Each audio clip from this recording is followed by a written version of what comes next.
Capture every moment at mag-ala supermodel at professional photographer dito sa Luna Self-Portrait Studio. Do-it-yourself ika nga ang bentayan ng studio ng real-life partner na sina Grico at Eliza.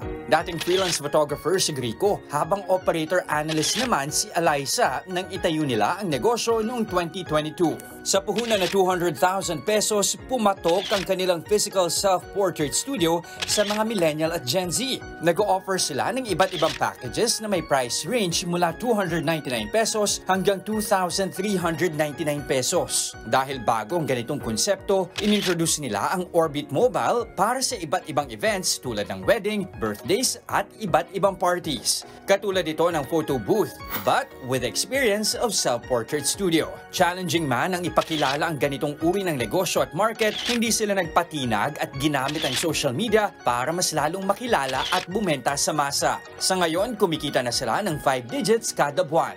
At sa sobrang patok ng Luna Self-Portrait, hindi rin nagpahuli ang paborito niyong kasalo sa umaga para mag-post.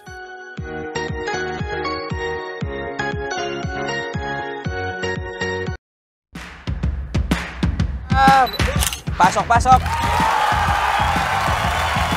Wala, dyan.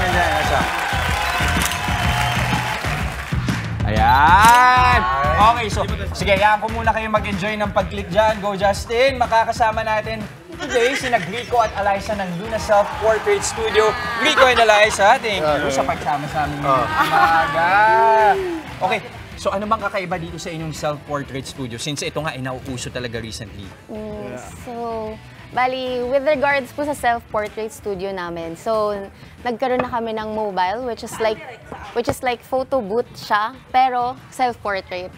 So you control the remote and then you get the high quality photography na meron ng isang professional photographer. May mirrorless yan no? Mirrorless camera. So pwede nang dalhin sa mga events, yes. Diba? Hindi na nila kailangan pumunta lang sa studio. Pero gaano ba kabilis yung pag-setup ng mga ganito? Usually, it takes siguro mga 15 minutes. Bilis Tapos lang pwede na din sa mga naka-ready na. Nice. Okay. Tapos ano yung mga pakete? Halimbawa, per hour ba ang bayad sa inyo? Paano? Depende sa packs actually. We have 3 packages na ino-offer namin dun sa bago namin na Orbit. Which is yun yung dinadala namin yung self-portrait dun sa mga events kung saan yung gustong mag-shoot. Okay. Ayun, may 3 packages tayo. Ino-offer natin. Makikita nyo sa page namin, sa Luna. So ano yung mga yung pinakamababa, pinakamura na kailangan nilang ihanda? Yung pinakamura namin for Orbit is 5,000. 5,000? Yes. Pang ilan yun? Ilang tao yun? 50 to 80 packs. Nice. Tamang-tama na yun. Alam niyo, saktong-sakto yung pagpunta niyo to, day birthday kasi ni Jess. Yeah. So nakakatuwa ito yung parang photo booth, tapos may activity kanina. Yes. So party talaga. Ang peg natin. Food na lang ang kulang eh. Parating. I will save you. Tatanungin ko sila. Hindi, bukod sa birthday, ano pa yung typically yung mga ginagamit na ito? Ano mga okasyon?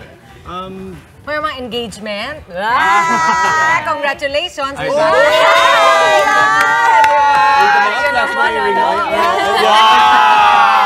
Pwede, di ba? Or ano pagka nagkakabarkadahan lang? Gusto nyo na magpa, di ba? Halos lahat naman po when it comes to self-portrait, kahit sino talaga kayang gawin.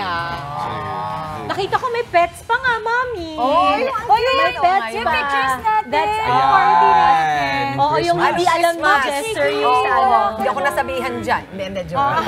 Busy si Mami ng araw na yan. Pwede insert dyan. So cute.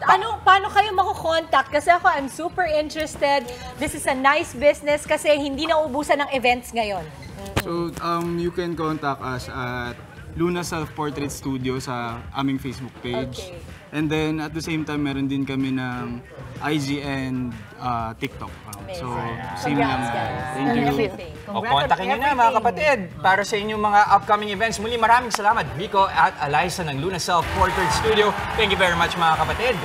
Mga kapatid, Justin Quirino po. Masayang kwentuhan at makapulahang informasyon ang hatid namin tuwing umaga. Kaya't mag-subscribe na at mag-follow sa social media pages ng News 5.